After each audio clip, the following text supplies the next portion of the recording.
वाहिगुरु जी का खालसा वाहिगुरु जी की फतेह। गुरु दर ते हाजर गुरु सवारे खालसा जी, आप जी वडभागे हो जो 8वें पातशाह बाला प्रीतम सतगुरु जिस डिठे सब दुख जाए, इन्हां अजमतां वडियाइयां दे मालक गुरु हरकृष्ण साहब महाराज जी दे पवित्र चरण छोह प्राप्त इतिहासक अस्थान गुरुद्वारा बंगला साहब जी की यात्रा करदे हां। जुगो जुग अटल छतर चबर तखत दे मालक धन धन धन श्री गुरु ग्रंथ साहिब पातशाह महाराज जी दे हजूर मनुखा जीवन दीयां घड़ियां नूं सफला कर रहे हो। हुण समा है गुरु दरबार दे निजम अनुसार गुरु इतिहास दी चल रही लड़ीवार कथा दा अपनियां मन बिरतियां इकागर करो, रस्मां पवित्र कर दे एक बार, सारे उच्चारण करो जी सतनाम वाहिगुरु जी।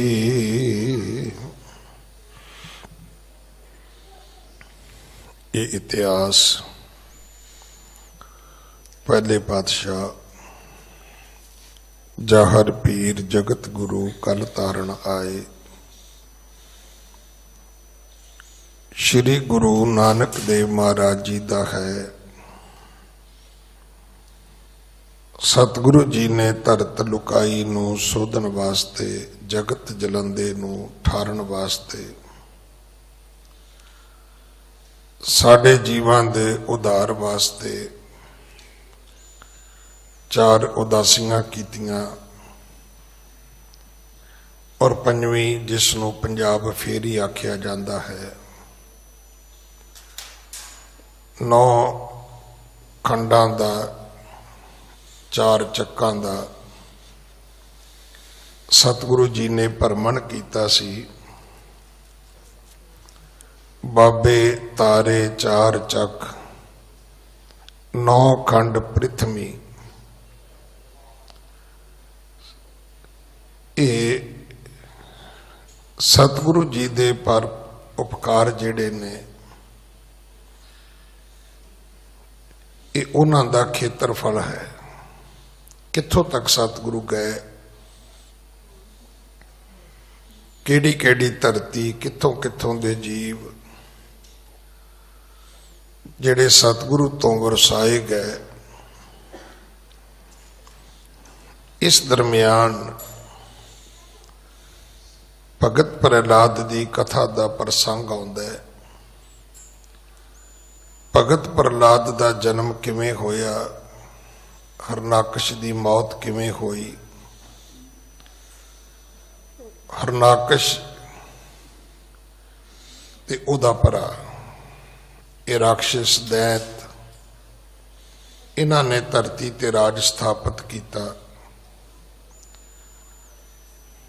विष्णु जी ने वराह का अवतार धारण करके हरनाकश दे भरा दी मौत कर दी, वध कर दिता। वराह कहंदे ने सूर नूं, और आप जाके 6वें पताल विच छुप गया। हरनाकश ने भगती की, रब तो वर पाए, वर भी इन्ने पाए कि मैं मरा ही ना। सब राज मेरा होना चाहिए, सब लोग मेरे हुक्म विच होने चाहिए ने। नतीजा ये निकलिया कि इन्हें धरती तो गऊ ब्राह्मण ऋषि मुनि सब खत्म कर दिते। पूजा अर्चा बंद कर दी। देवतिया ने जाके ब्रह्मा कोल पुकार की है कि भगवान साडा की होएगा। फिर भगत प्रहलाद जी का हरनाकश के घर जन्म होंदा है। हरनाकश ने कोशिश की है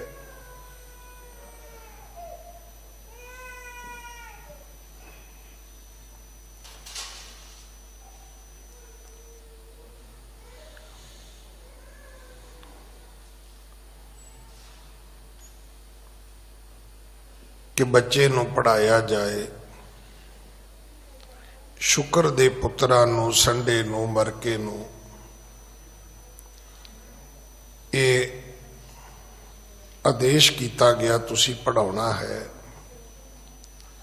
भगत प्रहलाद उन्हां दी पढ़ाई नहीं पढ़दा। ये हर वक्त परमात्मा दी भगती विच लवलीन रहिंदा है। जदों एक बारी हरनाकश ने वेखिया कि ये रब दियां भगती दियां गल्लां करदा है, उसने संडे मरके नूं ताड़िया कि की तुसी इहनूं की पढ़ाया, की तुसी इहनूं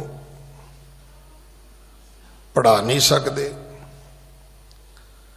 फिर उन्होंने शासना दे के सजावां दे के भगत प्रहलाद नूं कई साल पढ़ाया। पर कई सालों तो बाद जदों वो फिर भगत प्रहलाद नूं पिता हरनाकश कोल लैके गए ते भगत प्रहलाद ने पिता नूं दसिया, पिता जी ये जिहड़ी पढ़ाई तुसी मैनू कराउणा चाहुंदे हो, अवर पाठ सब देहो बिहाई, जिन ते कारज सरे ना राई। ये पाठ छड्ड दिओ, इन्हां पाठां दा कोई फायदा नहीं है। केवल ते केवल नवदा भगत यही गत दाई, करो सदीव हृदय हित लाई। ये जिहड़ी नवदा भगती है यही ठीक है। इहदे ते कल कथा नूं मैं रोकिया भी सी। 9 किस्म की भगती की है। पहली है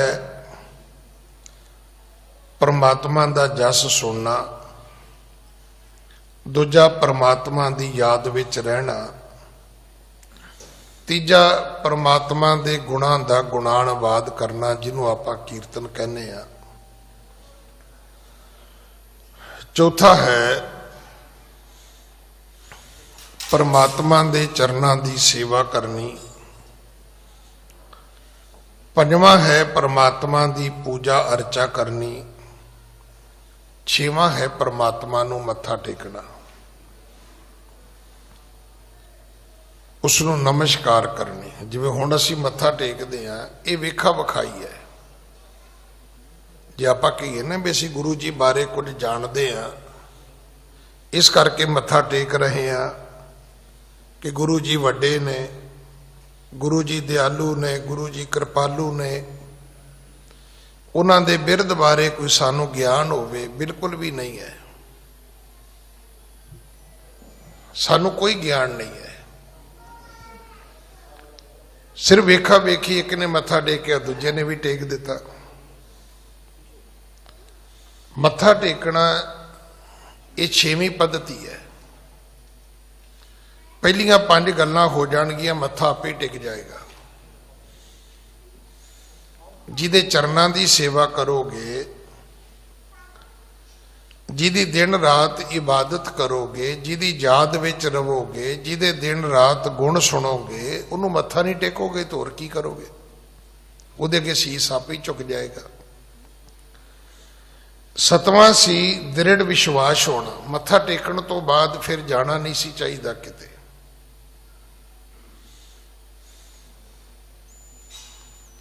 ਇੱਥੇ ਮੱਥਾ ਟੇਕਣ ਤੋਂ ਬਾਅਦ ਮੱਥਾ ਕਿਤੇ ਹੋਰ ਨਹੀਂ ਸੀ ਟੇਕਣਾ ਚਾਹੀਦਾ।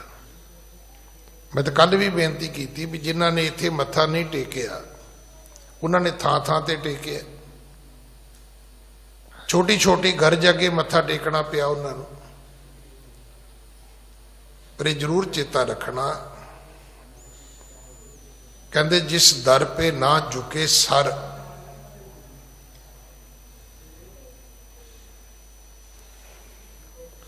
उसे दर नहीं कहते।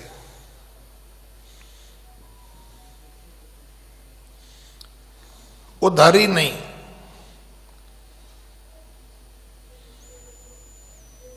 पर दर तर पे जो झुक जाए उसे सर नहीं कहते। वो सिर थोड़ा है, वो तो फुटबॉल है, कदे इत्थे आ गया कदे उधर चला गया। इस करके जदों मत्था टेक जाए तो फिर विश्वास दृढ़ होना चाहिए कि नहीं हुण मैं गुरु जी कोल आ गया, हुण मैनूं किसी होर दी लोड़ नहीं है। ये दृढ़ विश्वास होना ये 7वीं पद्धति है। फिर शरीर भेटा कर देना ये 8वीं है। सब कुछ गुरु दे अगे अर्पण कर देना। तन भी तेरा, मन भी तेरा, धन भी तेरा, ये 8वीं भगती है। 9वीं भगती है कि अज तो बाद रब नूं ही अपना सखा मनना कि तू मेरा पिता, तू है मेरा माता, तू मेरा बंधप, तू मेरा भराता, तू मेरा राखा, सबनी थाई ता पाओ केहा काढ़ा जियो। ये गल्लां सुनिया हरनाकश क्रोधित हो गया, दंद करीचने शुरू कर दिते, अपने दंदां नाल अपने ही बुल कटने शुरू कर दिते। और जेड़े पढ़ाउण वाले सी उन्हां नूं पै गया कि तुम मतहीन पच बिबलीना, सुते को पाठ पढ़ाए मलीना, मोर निरादर कीन अभागे शिष्या और देन तुम लागे। कहन लगा तुसी मेरे दुश्मन निकले बई, तुसी मेरे ही पुत्र नूं पुठा पढ़ा पढ़ा दिता है, मेरे पुत्र नूं ही पुठा पाठ सिखा दिता है। इथों तक आपां ने कल कथा सुनी सी। हुण ये जिहड़ी 9 किस्म की भगती है, जदों ये भगती जीवन में आ जाए तो हुण अगली कथा भगत प्रहलाद की सुनना, फिर कोई तुहाडा वाल विंगा नहीं कर सकता, तुहाडा कोई नुकसान नहीं कर सकता, तुहाडे रस्ते दे विच कोई आ नहीं सकता।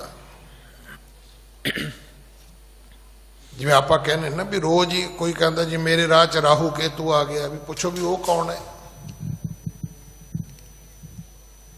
शब्द यह है कि जाम गुरु होए वल लख बाहें क्या कीजै।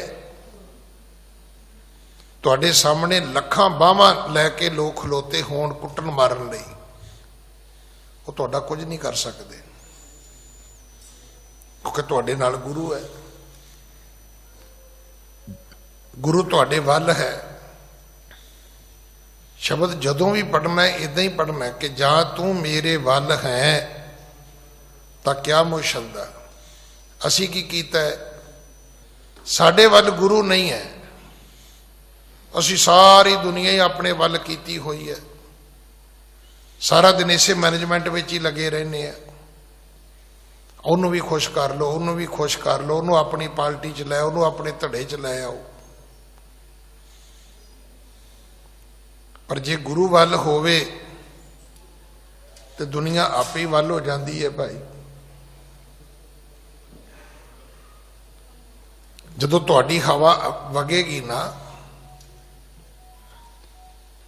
कोई कख, कोई तीला, कोई कागज का टुकड़ा नहीं रहेगा रस्ते विच, सब साफाई हो जाएगी। ये शब्द बोलते हैं जो इलैक्शन होंदियां ने, पुछते ने किहदी हवा है भला, फिर वो जित जाए फिर की कहते हैं, कहते जी अमकी पार्टी की तो हनेरी आ गई, सारियां दे वो जिहड़े होल्डिंग लगे सी वो भी लै गई पट के, जिहड़े झंडियां च डंडे पाए सी वो भी लै गई पट के। ये शब्द असीं रोज बोलते हैं। फिर ताती वाव ना लग गई, पार ब्रह्म शरणाई, चौगिरद हमारे रामकार, दुख लगे ना पाई। तुहानू तती हवा नहीं लगेगी। ये भगत प्रहलाद की कथा सुनने वाली है। तुसी ना कल आ सको, तुसी यूट्यूब ते सुन सकते हो। जरूरी नहीं इसे टाइम सुननी, सारी 24 घंटे जो मर्जी सुनो, 30 दिन जो मर्जी बाद में फिर सुन लो। हाँ जी। बंचक बेख बनायो जाना, छपै नहीं मैं आज लखाना। कहन लगा तुसी ते ठग सी, तुसी ते भेखी सी, मेरी उम्र ते एवें ही बीत गई। ये संडे मरके नूं कहंदा है, पढ़ाउण वाले अध्यापकां नूं, टीचरां नूं, मास्टरां नूं, जिहड़े भगत प्रहलाद नूं पढ़ाउंदे सी। कहंदा मैं तो अज पछाणिया तुहानूं, तुसीं ते ठग सी मेरे घर विच, मेरे बच्चे ने पुठा पढ़ा पढ़ा दिता है तुसां ने। हाँ जी। तिज मह तुम सो नीच न कोई, जिन की बुद्ध विपर्जय होई। कहन लगा मैं पंडित ते बड़े सुने सी, पर एडा नीच पंडित तुहाडे वर्गा मैं नहीं सुनिया। ये मेरा ख्याल उन्हां च होएगा जिहड़ा नील बस्तर पैर होवे परवान।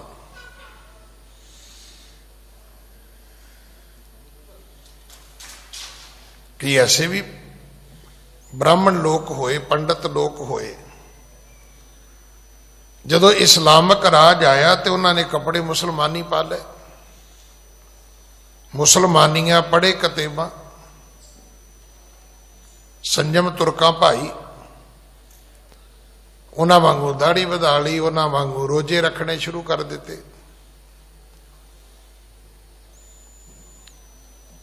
आप एक शब्द बोलते हैं, गंगा गए गंगा राम, जमुना गए जमुना दास। अर्थ सानू किसी को भी नहीं पता भी इसका मतलब की है।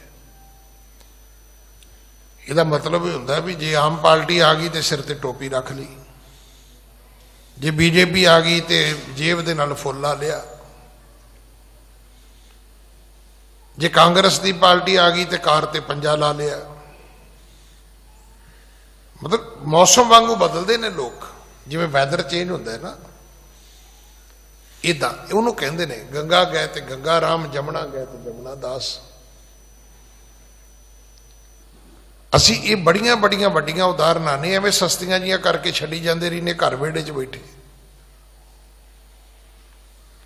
जिहड़े वक्त दे अनुसार चलते हैं ये उन्हां वास्ते शब्द है, जिहड़े हवा नाल चलते हैं।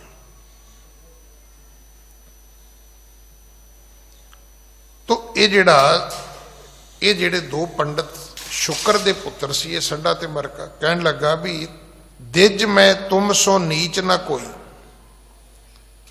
कहता एडे माड़े पंडित मैं किते नहीं वेखे कि जे तुसी मेरे राक्षसां दे घर रह ही गए हो, जे मैं तुहानू नहीं मारिया, जे मेरी दिती रोटी खाने हो, तो जिन की बुद्ध विपर्जय हुई तो फिर तुसी मेरे ही उल्ट चलते हो। मैं तो बहुत बारी बेनती करदा भी एक तुहानू किसी डिक्शनरी चो चीज़ां नहीं मिलनियां। ये साडे बजुर्गों का तात्पर्य है, ये उन्हां दी उम्र का निचोड़ है, ये उन्हां दी जिंदगी का सच है।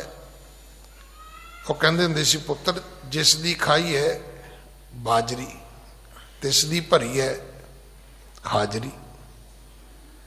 ਜਿਹਦੀ ਰੋਟੀ ਖਾਣੀ ਹੈ ਉਹਦੀ ਹਾਂ 'ਚ ਹਾਂ ਤੇ ਮਿਲਾਉਣੀ ਪੈਣੀ ਹੈ ਤੁਹਾਨੂੰ। ਜੇ ਉਹਦੀ ਹਾਂ 'ਚ ਹਾਂ ਨਹੀਂ ਮਿਲਾਓਗੇ ਤਾਂ ਵੇਖ ਲਓ ਕਿੰਨੀ ਵੱਡੀ ਕਥਾ ਹੈ। ਅਗਰ ਪਿਤਾ ਹਰਨਾਕਸ਼ ਦੀ ਹਾਂ 'ਚ ਹਾਂ ਮਿਲਾਵੇ ਤੇ ਭਗਤ ਪ੍ਰਹਲਾਦ ਨੂੰ ਕੀ ਦੁੱਖ ਹੋਣਾ ਸੀ? ਕੁਝ ਵੀ ਨਹੀਂ। ਸਾਰੀ ਧਨ ਸੰਪਤੀ ਰਾਜ ਭਾਗ ਦਾ ਉਹ ਵਾਰਸ ਸੀ। ਹੁਣ ਪਿਤਾ ਕਹਿੰਦਾ ਜਲੇ ਹਰੀ ਥਲੇ ਹਰੀ, ਉਹ ਕਹਿੰਦਾ ਨਹੀਂ ਬਾਪੂ ਨਾ, ਪਿਤਾ ਕਹਿੰਦਾ ਜਲੇ ਹਰਨਾਕਸ਼ ਥਲੇ ਹਰਨਾਕਸ਼। ਭਗਤ ਕਹਿੰਦਾ ਨਹੀਂ ਬਾਪੂ ਜਲੇ ਹਰੀ ਥਲੇ ਹਰੀ। ਧਰਤੀ ਤੇ ਤੂੰ ਨਹੀਂ ਹੈ, ਪਰਮਾਤਮਾ ਹੈ। ਪਾਣੀ ਵਿੱਚ ਤੂੰ ਨਹੀਂ ਹੈ, ਪਰਮਾਤਮਾ ਹੈ। ਉਹ ਕਹਿੰਦਾ ਨਹੀਂ, ਧਰਤੀ ਤੇ ਵੀ ਮੈਂ ਆ, ਪਾਣੀ 'ਚ ਵੀ ਮੈਂ ਆ। ਹਾਂਜੀ। ਸੰਡੇ ਮਰ ਕੇ ਬਚਨ ਸਰੋਸਾ, ਸੁਣ ਕਰ ਬੋਲੇ ਹਮ ਨਹਿ ਦੋਸ਼ਾ। ਜਦੋਂ ਸੰਡੇ ਮਰਕੇ ਨੇ ਹਰਨਾਕਸ਼ ਦੇ ਕ੍ਰੋਧ ਭਰੇ ਬੋਲ ਸੁਣੇ, ਕਹਿਣ ਲੱਗੇ ਰਾਜਾ ਸਾਡਾ ਕਸੂਰ ਕੋਈ ਨਹੀਂ, ਸਾਡਾ ਪੱਖ ਸੁਣੋਗੇ? ਉਹਨੂੰ ਸਮਝ ਆ ਗਈ ਵੀ ਇਹ ਬੱਚੇ ਨੂੰ ਵੀ ਮਾਰੇਗਾ, ਸਾਨੂੰ ਵੀ ਨਾਲ ਮਾਰੇਗਾ। ਹੁਣ ਦੋਵੇਂ ਕਗਿਆਏ, ਦੋਵੇਂ ਗਿੜਗੜਾਏ, ਕਹਿਣ ਲੱਗੇ ਰਾਜਾ ਸਾਡਾ ਕੋਈ ਕਸੂਰ ਨਹੀਂ ਹੈ, ਸਾਡੀ ਸੁਣੋ ਤਾਂ ਸਹੀ। ਹਾਂਜੀ। ਅਸ ਪ੍ਰਕਾਰ ਕੋ ਹਮ ਨਾ ਪੜਾਵਾ, ਅਪਰ ਨ ਕੋ ਆਣ ਸਿਖਾਵਾ। ਇਹ ਪੜ੍ਹਾਈ ਅਸੀਂ ਨਹੀਂ ਪੜ੍ਹਾਈ, ਤੇ ਨਾ ਹੀ ਸਾਡੇ ਘਰ ਵਿੱਚ ਰਹਿੰਦੇ ਆ ਕੋਈ ਹੋਰ ਆਇਆ ਜਿਹਨੇ ਇਹਨੂੰ ਇਹ ਪੜ੍ਹਾਈ ਹੋਵੇ। ਇਹ ਪਾਠ ਅਸੀਂ ਨਹੀਂ ਸਿਖਾਇਆ, ਹੋਰ ਕਿਸੇ ਨੂੰ ਅਸੀਂ ਆਪਣੇ ਘਰ ਨਹੀਂ ਆਉਣ ਦਿੱਤਾ ਕਿ ਕੋਈ ਹੋਰ ਆ ਕੇ ਇਹਨੂੰ ਉਲਟਾ ਪਾਠ ਸਿਖਾ ਜਾਵੇ। ਹਾਂਜੀ। ਸਹਿਜ ਸੁਭਾਇਕ ਤਬ ਸੁਤ ਐਸੇ, ਲੀਨੀ ਕੋ ਮਤ ਬਕਤ ਅਬ ਜੈਸੇ। ਇਹ ਜੋ ਕੁਝ ਹੈ ਸਹਿਜ ਸੁਭਾਇਕ ਹੈ, ਸੁਤੇ ਭਾਵ ਹੈ। ਇਹਦੇ ਆਪਣੇ ਅੰਦਰੋਂ ਹੀ ਇਹ ਚੀਜ਼ ਪੈਦਾ ਹੋਈ ਹੈ, ਇਹਦੇ ਵਿੱਚ ਸਾਡਾ ਕੋਈ ਕਸੂਰ ਨਹੀਂ ਹੈ। ਸਹਿਜ ਸੁਭਾਇਕ ਤਬ ਸੁਤ ਐਸੇ, ਲੀਨੀ ਕੋ ਮਤ ਬਕਤ ਅਬ ਜੈਸੇ। ਵੀ ਇਹ ਜਮਾਂਦਰੂ ਹੀ ਇਦਾਂ ਦਾ ਹੈ, ਇਹ ਜਨਮ ਸਿੱਧ ਨੂੰ ਇਦਾਂ ਦੀ ਸੁਰਤੀ ਹੈ। ਇਹਦੇ ਵਿੱਚ ਸਾਡੀ ਪੜ੍ਹਾਈ ਦਾ ਕੋਈ ਦੋਸ਼ ਨਹੀਂ ਹੈ, ਸਾਡਾ ਕੋਈ ਕਸੂਰ ਨਹੀਂ ਹੈ। ਹਾਂਜੀ। ਹਮ ਪਰ ਰੋਖ ਬਾਦ ਕਿਮ ਕੀਨੋ, ਨਿਜ ਸੁਤ ਦੋਖ ਹਿਰਦੇ ਤੁਮ ਚੀਨੋ। ਇਸ ਕਰਕੇ ਸਾਡੇ ਤੇ ਗੁੱਸਾ ਨਾ ਕਰੋ, ਸਾਡਾ ਕੋਈ ਦੋਸ਼ ਨਹੀਂ, ਸਾਡੀ ਕੋਈ ਗਲਤੀ ਨਹੀਂ। ਜੋ ਕਸੂਰ ਹੈ ਇਹ ਤੁਹਾਡੇ ਪੁੱਤਰ ਦਾ ਆਪਣਾ ਕਸੂਰ ਹੈ। ਹਾਂਜੀ। ਹਿਰਨ ਕਸ਼ਪ ਮੁਝ ਔਰ ਨਿਹਾਰਾ, ਮੁਖ ਸੋ ਐਸੇ ਬਚਨ ਉਚਾਰਾ। ਫਿਰ ਹਰਨਾਕਸ਼ ਨੇ ਪ੍ਰਹਲਾਦ ਵੱਲ ਵੇਖਿਆ ਤੇ ਪ੍ਰਹਲਾਦ ਨੂੰ ਆਪਣੇ ਪੁੱਤਰ ਨੂੰ ਸੰਬੋਧਨ ਹੋ ਕੇ ਬੋਲਿਆ। ਹਾਂਜੀ। ਹੇ ਸੁਤ ਗੁਰ ਨਹਿ ਤੋਹੇ ਪੜਾਈ, ਕਹਿ ਖੋਟੀ ਮਤ ਦੀਨ ਸਿਖਾਈ। ਕਹਿਣ ਲੱਗਾ ਪ੍ਰਹਲਾਦ ਜੇ ਤੇਰੇ ਗੁਰੂਆਂ ਨੇ ਤੈਨੂੰ ਇਹ ਨਹੀਂ ਪੜਾਇਆ, ਇਹ ਖੋਟੀ ਮਤ ਆਈ ਕਿੱਥੋਂ ਹੈ? ਇਹ ਜਿਹੜੀਆਂ ਤੂੰ ਮੇਰੇ ਉਲਟ ਤੂੰ ਗੱਲਾਂ ਬੋਲਦਾ ਹੈ, ਇਹ ਤੈਨੂੰ ਕਿੰਨੇ ਦਸੀਆਂ ਨੇ? ਇਹ ਤੈਨੂੰ ਕਿੰਨੇ ਸਿਖਾਈਆਂ ਨੇ? ਦੇਖੋ ਅੱਜ ਜਿਹੜਾ ਦੁਨੀਆ ਦਾ ਮਾਪ ਤੋਲੋ ਕੀ ਹੈ, ਚੰਗੇ ਮਾੜੇ ਦਾ ਜਿਹੜਾ ਪੈਰਾਮੀਟਰ ਹੈ ਉਹ ਕੀ ਹੈ? ਚੰਗੇ ਮਾੜੇ ਦਾ ਮਾਪ ਤੋਲੇ ਨਹੀਂ ਹੈ ਕਿ ਵਾਸਤਵ ਦੇ ਵਿੱਚ ਤੁਸੀਂ ਚੰਗੇ ਹੋ ਜਾਂ ਮਾੜੇ ਹੋ। ਨਾ, ਮਾਪ ਤੋਲ ਕੀ ਹੈ ਕਿ ਜੇ ਤੁਸੀਂ ਮੇਰੇ ਹੱਕ ਚੋਂ ਤੇ ਤੁਸੀਂ ਮਾੜੇ ਹੋ ਤਾਂ ਵੀ ਚੰਗੇ ਹੋ, ਜੇ ਤੁਸੀਂ ਮੇਰੇ ਹੱਕ ਵਿੱਚ ਨਹੀਂ ਹੋ ਤਾਂ ਚੰਗੇ ਵੀ ਹੋਵੋ ਲੱਖ ਤੁਸੀਂ, ਪਰ ਮੈਂ ਤੇ ਕਹਾਂਗਾ ਤੁਸੀਂ ਮਾੜੇ ਹੋ ਕਿਉਂਕਿ ਤੁਸੀਂ ਮੇਰੇ ਵਿਰੋਧੀ ਹੋ। ਅੱਜ ਦੁਨੀਆ ਇਸੇ ਕਰਕੇ ਤੁਸੀਂ ਕਿਸੇ ਨੂੰ ਪੁੱਛੋਗੇ ਵੀ ਅਮਕਾ ਆਦਮੀ ਕਿੱਦਾਂ ਦਾ ਹੈ, ਉਹ ਜਾਂ ਤੇ ਅਗਲਾ ਕਹੇਗਾ ਜੀ ਮੈਨੂੰ ਨਹੀਂ ਪਤਾ, ਮੈਨੂੰ ਨਹੀਂ ਪਤਾ, ਤੇ ਜਾਂ ਕੀ ਕਹੇਗਾ ਫਿਰ ਉਹ ਆਪਣਾ ਪੜਿਆ ਵਿਚਾਰੇਗਾ। ਜੇ ਆਪਣਾ ਬੰਦਾ ਹੋਵੇਗਾ ਤੇ ਕਹੇਗਾ ਜੀ ਬਿਲਕੁਲ ਠੀਕ ਹੈ, ਜੇ ਬੰਦਾ ਆਪਣਾ ਨਹੀਂ ਹੋਏਗਾ ਤੇ ਕਹੇਗਾ ਜੀ ਬਹੁਤ ਮਾੜਾ ਹੈ। ਇਹਦਾ ਅਰਥ ਇਹ ਨਹੀਂ ਕਿ ਅੱਜ ਸਾਰੇ ਬੰਦੇ ਚੰਗੇ ਨੇ, ਸਾਰੇ ਚੰਗੇ ਨਹੀਂ, ਨਾ ਸਾਰੇ ਮਾੜੇ ਨੇ। ਗੱਲ ਸਿਰਫ ਇੱਥੇ ਜਿਹਨੂੰ ਪੁੱਛਣ ਜਾਓਗੇ ਉਹਨੇ ਆਪਣੇ ਨਜ਼ਰੀਏ ਨਾਲ ਤੁਹਾਨੂੰ ਜਵਾਬ ਦੇਣਾ ਹੈ, ਔਰ ਦੂਜੇ ਦੇ ਦੱਸਣ ਦੇ ਉੱਤੇ ਤੁਹਾਨੂੰ ਵਿਸ਼ਵਾਸ ਨਹੀਂ ਕਰਨਾ ਚਾਹੀਦਾ। ਬੜੇ ਸਾਰੇ ਲੋਕ ਨੇ ਜਿਨ੍ਹਾਂ ਨੇ ਸਾਰੀ ਉਮਰ ਹੀ ਧੋਖੇ 'ਚ ਕੱਟ ਲਈ, ਵੀ ਕਿਸੇ ਨੂੰ ਆਪਣਾ ਵਿਰੋਧੀ ਮੰਨਦੇ ਰਹੇ, ਪਰ ਜਦੋਂ ਸਮਾਂ ਆਇਆ ਤੇ ਪਤਾ ਲੱਗਾ ਵੀ ਨਹੀਂ, ਅਸਲ ਮਿੱਤਰ ਇਹੀ ਸੀਗਾ। ਵਿਰੋਧੀ ਤੇ ਉਹ ਨਿਕਲੇ ਜਿਹੜੇ ਮੇਰੇ ਕੋਲ ਬਹਿ ਕੇ ਮੇਰੇ ਪਕੌੜੇ ਖਾਂਦੇ ਰਹੇ। ਸੀਸਗੰਜ ਸਾਹਿਬ ਜਦੋਂ ਮੈਂ ਨਵਾਂ ਆਇਆ ਨਾ 1991 'ਚ, ਉੱਥੇ ਇੱਕ ਮੇਰਾ ਸਰਨਾਮੀਆਂ ਹੁੰਦਾ ਸੀ ਬਜ਼ੁਰਗ, ਉਹਦਾ ਵੀ ਨਾਂ ਰਣਜੀਤ ਸਿੰਘ ਸੀ, ਸ਼ਾਇਦ ਕਸ਼ਮੀਰੀ ਸੀ। ਉਹ ਬਹੁਤ ਗੋਰਾ ਚਿੱਟਾ ਸੀ, ਬਜ਼ੁਰਗ ਸੀ ਉਹ, ਪਰ ਉਸ ਵੇਲੇ ਬੜਾ ਐਕਟਿਵ ਹੁੰਦਾ ਸੀ। ਜਦੋਂ ਮੈਂ ਆਇਆ, ਕਰਦਿਆਂ 2-4 ਸਾਲਾਂ ਬਾਅਦ ਉਹ ਬਿਮਾਰ ਪੈ ਗਿਆ। ਕਿਸੇ ਵੇਲੇ ਉਹਨੇ ਪੰਜਾਬੀ ਸੂਬੇ ਦੇ ਮੋਰਚੇ 'ਚ ਬੜਾ ਕੰਮ ਕੀਤਾ ਸੀ ਕੌਮ ਲਈ। ਉਹਨੂੰ ਫਿਰ ਉੱਥੇ, ਮੇਰਾ ਖਿਆਲ ਜੇ ਮੈਂ ਠੀਕ ਕਹਿ ਰਿਹਾ ਹਾਂ, ਤੇ 26-27 ਨੰਬਰ ਕਮਰਾ ਉਹਨੂੰ ਦੇ ਦਿੱਤਾ, ਸੇਵਾਦਾਰ ਵੀ ਦੇ ਦਿੱਤਾ। ਦਵਾਈ ਬੂਟੀ ਚੱਲਦੀ ਰਹੀ ਉਹਦੀ। ਮੈਂ ਇੱਕ ਦਿਨ ਉਹਨੂੰ ਮਿਲਣ ਗਿਆ, ਮੈਨੂੰ ਕਹਿੰਦਾ, ਗਿਆਨੀ ਜੀ ਮੈਂ ਅੱਜ ਪਛਤਾਉਣਾ ਕਿ ਗੁਰੂ ਤੇਗ ਬਹਾਦਰ ਦੇ ਘਰ ਵਿੱਚ ਰਹਿ ਕੇ ਮੈਂ ਲੀਡਰਾਂ ਦੇ ਝੰਡੇ 'ਚ ਡੰਡਾ ਪਾ ਕੇ ਫਿਰਦਾ ਰਿਹਾ। ਕਿਤੇ ਗੁਰੂ ਤੇਗ ਬਹਾਦਰ ਦੇ ਝੰਡੇ 'ਚ ਆਪਣਾ ਡੰਡਾ ਪਾਇਆ ਹੁੰਦਾ ਤਾਂ ਅੱਜ ਮੇਰੀ ਮੁਕਤੀ ਹੋ ਜਾਣੀ ਸੀ। ਅੱਜ ਵੀ ਮੈਂ ਵੀ ਨੌਨਿੱਧਾਂ ਦਾ ਮਾਲਕ ਹੁੰਦਾ। ਸ਼ਾਇਦ ਪਤਾ ਨਹੀਂ ਆਪ ਜੀ ਗੱਲ ਸਮਝ ਪਾਏ ਹੋ ਜਾਂ ਮੈਂ ਬੇਨਤੀ ਆਪਣੀ ਪੂਰੀ ਕਰ ਪਾਇਆ ਕਿ ਨਹੀਂ ਕਰ ਪਾਇਆ। ਉਹਦਾ ਭਾਵ ਸੀ ਵੀ ਮੈਂ ਗੁਰਦੁਆਰੇ ਵਿੱਚ ਰਹਿ ਕੇ ਬੰਦਿਆਂ ਦੀ ਜਿੰਦਾਬਾਦ ਕਰਦਾ ਰਿਹਾ, ਪਰ ਜੇ ਗੁਰਦੁਆਰਾ ਸੀਸਗੰਜ ਸਾਹਿਬ 'ਚ ਰਹਿ ਕੇ ਕਿਤੇ ਗੁਰੂ ਤੇਗ ਬਹਾਦਰ ਦੀ ਜਿੰਦਾਬਾਦ ਕੀਤੀ ਹੁੰਦੀ, ਅੱਜ ਆਹ ਹਾਲਤ ਮੇਰੀ ਨਹੀਂ ਸੀ ਹੋਣੀ।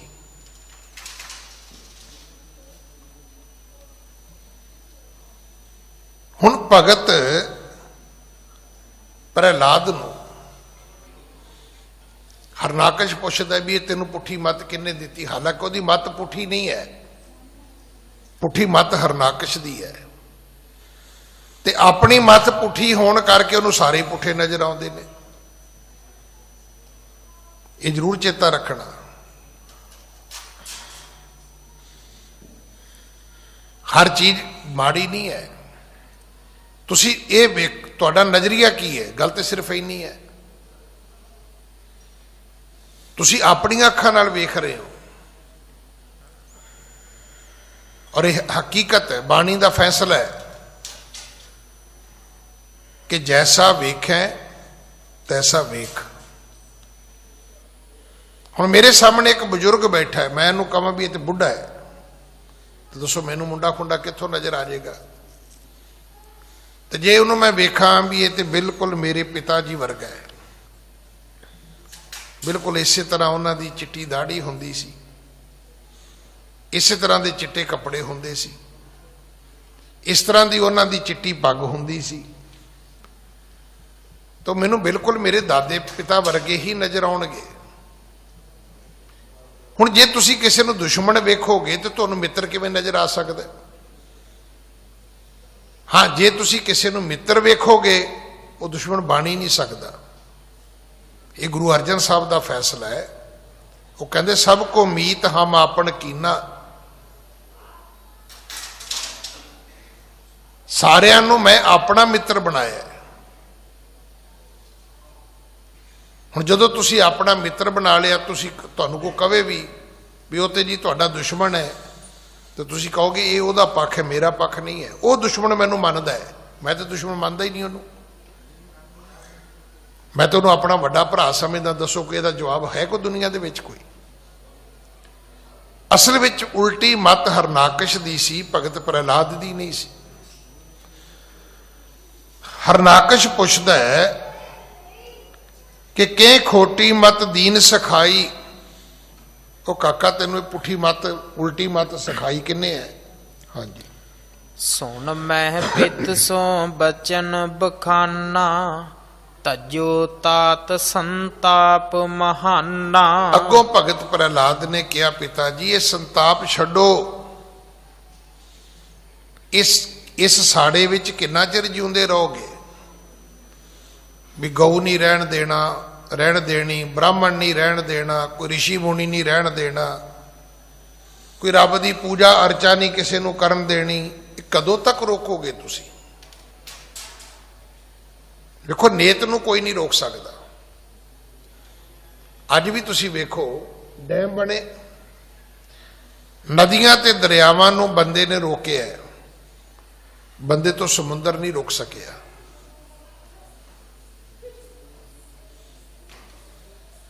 ਜਿੰਨੀ ਮਰਜੀ ਸਾਇੰਸ ਆ ਜਾਏ, ਗਿਆਨ ਵਿਗਿਆਨ ਆ ਜਾਏ, ਇਹਨਾਂ ਕੋਲ ਸਮੁੰਦਰ ਨਹੀਂ ਰੋਕਿਆ ਜਾ ਸਕਣਾ।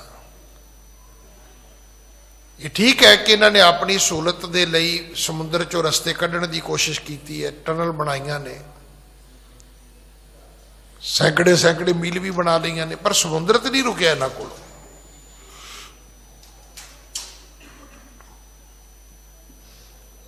ਵਿਕਸਿਤ ਮੁਲਕਾਂ ਨੇ ਤੇ ਇਸ ਤੋਂ ਅਗਲਾ ਕੰਮ ਵੀ ਕੀਤਾ ਹੈ ਕਿ ਸਮੁੰਦਰ ਵਿੱਚੋਂ ਨਦੀ ਕੱਢ ਕੇ ਸ਼ਹਿਰ ਦੇ ਵਿੱਚੋਂ ਦੀ ਉਹਨਾਂ ਨੇ ਟੂਰਿਜ਼ਮ ਨੂੰ ਵੀ ਬੜਾਵਾ ਦਿੱਤਾ ਹੈ ਤੇ ਆਪਣਾ ਵਪਾਰ ਵੀ ਕੀਤਾ ਹੈ। ਉਹ ਸਮੁੰਦਰੀ ਜਹਾਜ਼ ਸ਼ਹਿਰ ਵਿੱਚ ਵੜ ਲੈਂਦੇ ਨੇ, ਉਸ ਦਰਿਆ ਦੇ ਰਾਹੀਂ, ਜਿਵੇਂ ਲੰਡਨ ਵੀ ਹੈ। ਹੁਣ ਇਹ ਤਾਂ ਨਹੀਂ ਨਾ ਹੈਗਾ ਵੀ ਉਹ ਕਿਤੇ ਪਹਿਲਾਂ ਸੀਗਾ, ਪਹਿਲਾਂ ਨਹੀਂ, ਇਹ ਬਣਾਇਆ ਗਿਆ।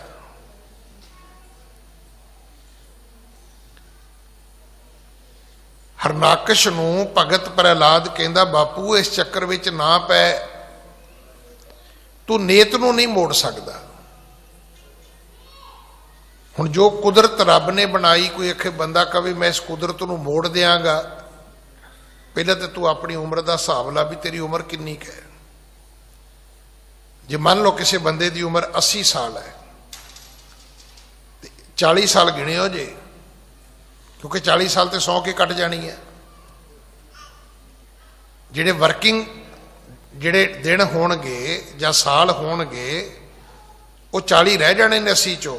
40 ਸਾਲ ਤੇ ਸੁੱਤਿਆ ਲੰਘ ਜਾਣੀ ਹੈ, ਫਿਰ ਕੁਝ ਬਚਪਨ ਵਿੱਚ ਲੰਘ ਜਾਣੀ ਹੈ, ਜਦੋਂ ਸਮਝ ਹੀ ਨਹੀਂ ਹੋਣੀ। 4 5 6 ਸਾਲ ਤੇ ਅਕਲ ਹੀ ਨਹੀਂ ਹੁੰਦੀ ਬੰਦੇ ਨੂੰ। ਫਿਰ ਇਸੇ ਤਰ੍ਹਾਂ ਬੁਢੇਪੇ ਵਿੱਚ ਕੱਟ ਜਾਣੀ ਹੈ। 70 72 ਵੈਸੇ ਬੰਦਾ ਕਾਸੇ ਜੋਗਾ ਨਹੀਂ ਹੁੰਦਾ। ਰਹਿ ਕਿੰਨੇ ਗਏ? ਰਹਿ ਗਏ 20 22 ਸਾਲ। 20 22 ਸਾਲਾਂ 'ਚ ਕੀ ਤੁਸੀਂ ਕੁਦਰਤ ਨੂੰ ਮੋੜ ਦਿਓਗੇ?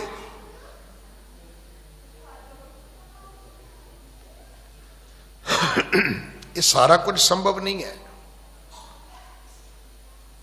ਸਭ ਤੋਂ ਵੱਡੀ ਲੋੜ ਹੈ ਕਿ ਪਹਿਲਾਂ ਸਾਨੂੰ ਆਪਣੀ ਔਕਾਤ ਵੇਖਣੀ ਚਾਹੀਦੀ ਕਿ ਮੇਰੇ ਕੋਲ ਟਾਈਮ ਕਿੰਨਾ ਹੈ, ਔਰ ਮੈਂ ਗੱਲ ਕਿੰਨੀ ਵੱਡੀ ਸ਼ੁਰੂ ਕਰਨ ਲੱਗਿਆ। ਹਰਨਾਕਸ਼ ਨੂੰ ਪੁੱਤਰ ਨੇ ਕਿਹਾ, ਪ੍ਰਹਲਾਦ ਨੇ, ਕਹਿੰਦਾ ਬਾਪੂ ਇਹ ਸੰਤਾਪ ਛੱਡ ਦੇ। ਹਾਂਜੀ। ਵਿਖੈ ਵਾਸ਼ਨਾ ਬਸ ਨਰ ਜੋ, ਦਈ ਸੁਮਤ ਨਹਿ ਮਾਨਤ ਸੋ। ਇਸ ਕਰਕੇ ਜਿਹੜੇ ਲੋਕ ਵਿਸ਼ਿਆਂ ਵਾਸ਼ਨਾਵਾਂ ਦੇ ਵਿੱਚ ਹੁੰਦੇ ਨੇ, ਪਿਤਾ ਜੀ ਉਹਨਾਂ ਨੂੰ ਲੱਖ ਸੁਮਤ ਦਈਏ, ਉਹ ਕਿਤੇ ਮੰਨਦੇ ਨੇ?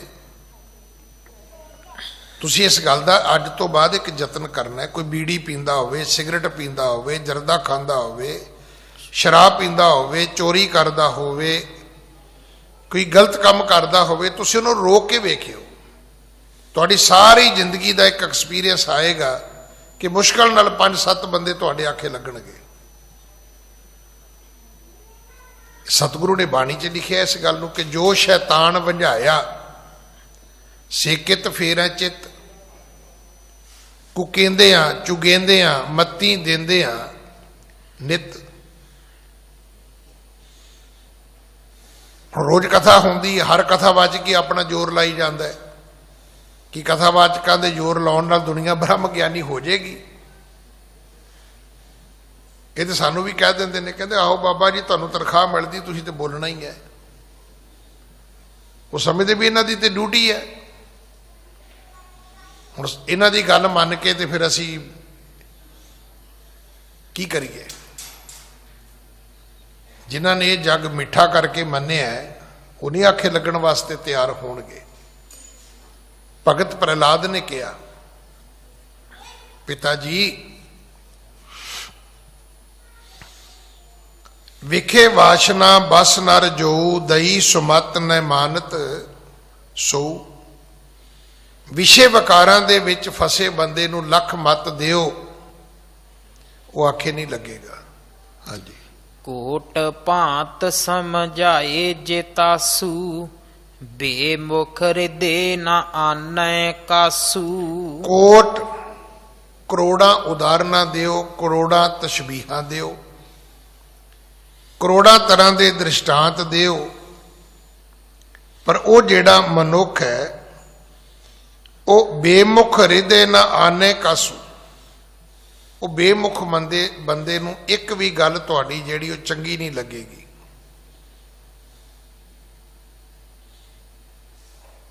ਗਲੀ 'ਚ ਬੱਚਾ ਤੁਰਿਆ ਹੁੰਦਾ ਹੈ ਨਾ, ਕੁਛ ਨਾ ਕਹੋ ਉਸ ਬੱਚੇ ਨੂੰ, ਵਾਹ ਮੇਰਾ ਪੁੱਤਰ ਸ਼ੇਰ, ਕਮਾਲ ਆ ਪੁੱਤਰ ਤੇਰਾ, ਲੋ ਕੱਲ ਆਇਓ ਤੁਹਾਨੂੰ ਬੱਚਾ ਸਤਿ ਸ੍ਰੀ ਅਕਾਲ ਕਹੂਗਾ। ਕੱਲ ਫਿਰ ਕਿਉਂ ਉਹਨੂੰ, ਬੱਲੇ ਮੇਰੇ ਸ਼ੇਰ ਦੇ ਪੁੱਤ ਰੋਟੀ ਰਾਟੀ ਵੀ ਖਾ ਲਿਆ ਕਰ, ਸਾਰਾ ਦਿਨ ਖੇਡਣ ਤੇ ਨਾ ਰਿਹਾ ਕਰ। ਤੀਜੇ ਦਿਨ ਉਹ ਤੁਹਾਡੇ ਪੈਰੀਂ ਹੱਥ ਵੀ ਲਾਏਗਾ। ਤੇ ਜਿੱਦਣ ਤੁਸੀਂ ਬਾਂਹ ਫੜ ਕੇ ਕਿਹਾ ਵੀ ਕਾਕਾ ਤੇਰੀ ਉਮਰ ਪੜ੍ਹਨ ਲਿਖਣ ਦੀ ਹੈ, ਸਕੂਲ ਜਾਇਆ ਕਰ, ਐਵੇਂ ਗਲੀਆਂ ਕੱਛੀ ਜਾਂਦਾ, ਉਹਨੇ ਤੁਹਾਨੂੰ ਵੇਖ ਕੇ ਪਤਾ ਕੀ ਕਹਿਣਾ, ਉਹ ਬੁੱਢਾ ਫੇਰ ਆ ਗਿਆ, ਮੇਰੀ ਜਾਨ ਖਾਏਗਾ। ਇਹ ਫਾਰਮੂਲਾ ਜਿੱਥੇ ਮਰਜ਼ੀ ਲਾਗੂ ਕਰ ਲਿਓ ਜੇ, ਇਹਨੂੰ ਪਤੀ ਤੇ ਕਰ ਲਿਓ, ਘਰ ਵਾਲੀ ਤੇ ਕਰ ਲਿਓ, ਧੀ ਪੁੱਤਰ ਤੇ ਕਰ ਲਿਓ, ਨੌ ਜਵਾਈ ਤੇ ਕਰ ਲਿਓ, ਜੋ ਜੋ ਕਰੀ ਜਾਂਦਾ ਉਹਨੂੰ ਬੱਲੇ ਬੱਲੇ ਛਾਵਾ ਛਾਵਾ ਕਰੀ ਜਾਓ, ਸਭ ਦੁਨੀਆ ਖੁਸ਼ ਹੈ। ਤੇ ਜਿਹਨੂੰ ਤੁਸੀਂ ਰੋਕੋ ਟੋਕੋਗੇ, ਮੇਰੇ ਨਾਲ ਤਾਂ ਰੋਜ਼ ਵਾਪਰਦਾ ਹੈ, ਮੈਂ ਕਿਸੇ ਸੇਵਾਦਾਰ ਨੂੰ ਕਹਿੰਦਾ ਕਾਕਾ ਨਹੁੰ ਕੱਟ ਲਾ, ਕਹਿੰਦਾ ਇਹਨੂੰ ਤੇ ਭਾਈ ਨੂੰ ਕੰਮ ਹੀ ਕੋਈ ਨਹੀਂ ਟੋਕਾ ਟਕਾਈ ਤੋਂ ਇਲਾਵਾ। ਜੇ ਕਹਿ ਦੋ ਵੀ ਕਾਕਾ ਕੱਪੜੇ ਧੋ ਕੇ ਪਾ ਲਾ, ਉਹ ਕਹਿੰਦਾ ਘਰੋਂ ਚਾਹ ਨਹੀਂ ਮਿਲੀ ਹੋਣੀ ਅੱਜ, ਇਹਨੂੰ ਘਰ ਵਾਲੀ ਨੇ ਚਾਹ ਨਹੀਂ ਦਿੱਤੀ ਹੋਣੀ, ਮੇਰੇ ਗਲ ਪੈ ਗਿਆ। ਤੇ ਜੇ ਇਹ ਕੁਛ ਨਾ ਕਰੋ, ਹਾਂ ਬਾਈ ਕੀ ਹਾਲ ਹੈ, ਠੀਕ ਹੈ, ਫਿਰ ਕਹਿਣਗੇ ਭਾਈ ਸਾਹਿਬ ਬੜੇ ਚੰਗੇ ਨੇ। ਮਤਲਬ ਮੈਂ ਉਹ ਜਿਵੇਂ ਉਹ ਕਹਿੰਦੇ ਨੇ ਵੀ ਮੈਂ ਚਾਹੇ ਇਹ ਕਰੂੰ, ਮੈਂ ਚਾਹੇ ਉਹ ਕਰੂੰ, ਮੇਰੀ ਮਰਜ਼ੀ। ਇਹ ਭਗਤ ਪ੍ਰਹਿਲਾਦ ਨੇ ਹਰਨਾਕਸ਼ ਨੂੰ ਕਿਹਾ, ਕਹਿੰਦਾ ਬਾਪੂ ਜਿਹੜੇ ਸ਼ੈਤਾਨ ਦੇ ਵੰਝਾਏ ਹੁੰਦੇ ਨੇ ਉਹ ਚਿੱਤ ਨਹੀਂ ਫੇਰਦੇ, ਉਹਨਾਂ ਦੇ ਮਨ ਕਦੇ ਨਹੀਂ ਬਦਲਦੇ। ਕੋਟ ਭਾਂਤ ਸਮਝਾਏ ਜੇ ਤਾਸੂ, ਬੇਮੁਖ ਹਿਰਦੇ ਨਾ ਆਨੈ ਕਾਸੂ।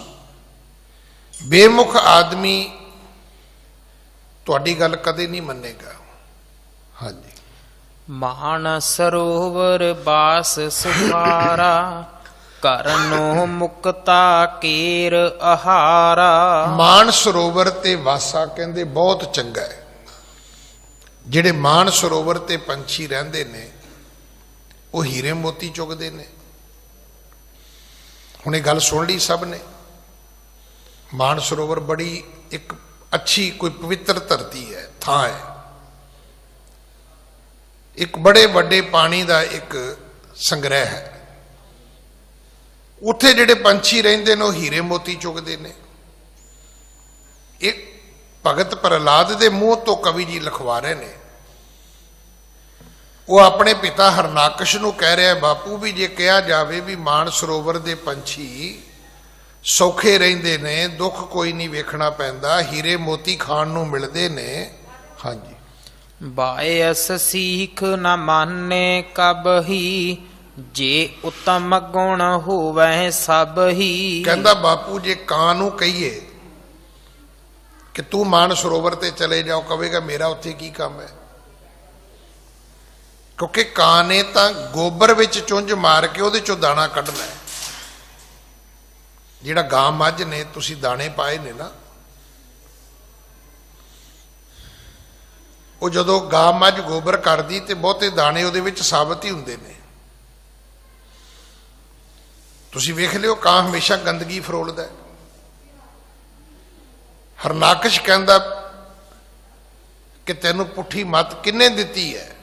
ਅੱਗੋਂ ਭਗਤ ਪ੍ਰਹਲਾਦ ਕਹਿੰਦਾ ਵੀ ਕਿਸੇ ਨੇ ਨਹੀਂ ਦਿੱਤੀ, ਸਗੋਂ ਮੈਂ ਤੇ ਤੈਨੂੰ ਕਹਿੰਦਾ ਬਾਪੂ ਤੂੰ ਆਪਣੀ ਸਾੜ ਸਤੀ ਕਿਉਂ ਨਹੀਂ ਛੱਡਦਾ। ਅਸਲ ਵਿੱਚ ਬਾਪੂ ਗੱਲ ਇਹ ਹੈ ਵੀ ਮਾਨ ਸਰੋਵਰ ਤੇ ਪੰਛੀ ਰਹਿੰਦੇ ਹੀਰੇ ਮੋਤੀ ਖਾਂਦੇ ਨੇ, ਪਰ ਜੇ ਸਲਾਹ ਕਾਂ ਨੂੰ ਦਈਏ ਤੇ ਕਾਂ ਤੇ ਕਦੇ ਨਹੀਂ ਮੰਨੇਗਾ। ਇਹ ਹਕੀਕਤ ਹੈ ਨਾ। ਕਾਵਾਂ ਦਾ ਉੱਥੇ ਕੀ ਕੰਮ ਹੈ? ਉੱਥੇ ਬਗਲੇ ਦਾ ਵੀ ਕੋਈ ਕੰਮ ਨਹੀਂ ਹੈ। ਹਾਲਾਂਕਿ ਮੰਨਿਆ ਗਿਆ ਹੈ ਕਿ ਬਗਲੇ ਦਾ ਤੇ ਹੰਸ ਦਾ ਥੋੜਾ ਜਿਹਾ ਫਰਕ ਹੈ, ਉਹਦਾ ਵੀ ਰੰਗ ਚਿੱਟਾ ਹੈ, ਇਹਦਾ ਵੀ ਰੰਗ ਚਿੱਟਾ ਹੈ। ਹਾਂਜੀ।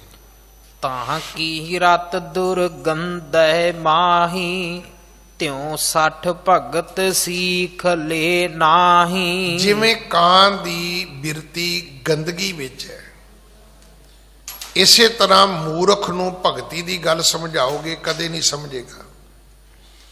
ਆਪਾਂ ਇੱਥੇ ਕਿੰਨਾ ਪਾਠ ਕਰੀ ਜਾਂਦੇ, ਕਿੰਨਾ ਰੋਜ਼, ਮੇਰਾ ਖਿਆਲ ਮੈਨੂੰ ਤੇ 30-35 ਸਾਲ ਹੋ ਗਏ ਜ਼ਿੰਦਗੀ 'ਚ, ਹਰ ਬੰਦੇ ਨੂੰ ਕਹਿੰਦੇ ਆ, ਪਰ ਹਾਲਾਤ ਇਹ ਸੀ ਕਿ ਕਈ ਦਾ ਇਹ ਸੀ ਕਿ ਬਾਂਹ ਤੇ ਧਾਗਾ ਨਹੀਂ ਬੰਨਣਾ, ਡੌਲੇ ਨਾਲ ਧਾਗਾ ਨਹੀਂ ਬੰਨਣਾ, ਗਲ ਵਿੱਚ ਧਾਗਾ ਨਹੀਂ ਪਾਉਣਾ। ਹੁਣ ਹਾਲਾਤ ਇਹ ਬਣ ਗਏ ਨੇ ਵੀ ਭੈਣਾਂ ਗਿੱਟਿਆਂ 'ਚ ਪਾਈ ਫਿਰਦੀਆਂ ਨੇ, ਕਰੋਗੇ ਕੀ ਤੁਸੀਂ? ਭੈਣਾਂ ਨੇ ਕਾਲਾ ਧਾਗਾ ਗਿੱਟਿਆਂ ਨਾਲ ਬੰਨ ਲਿਆ।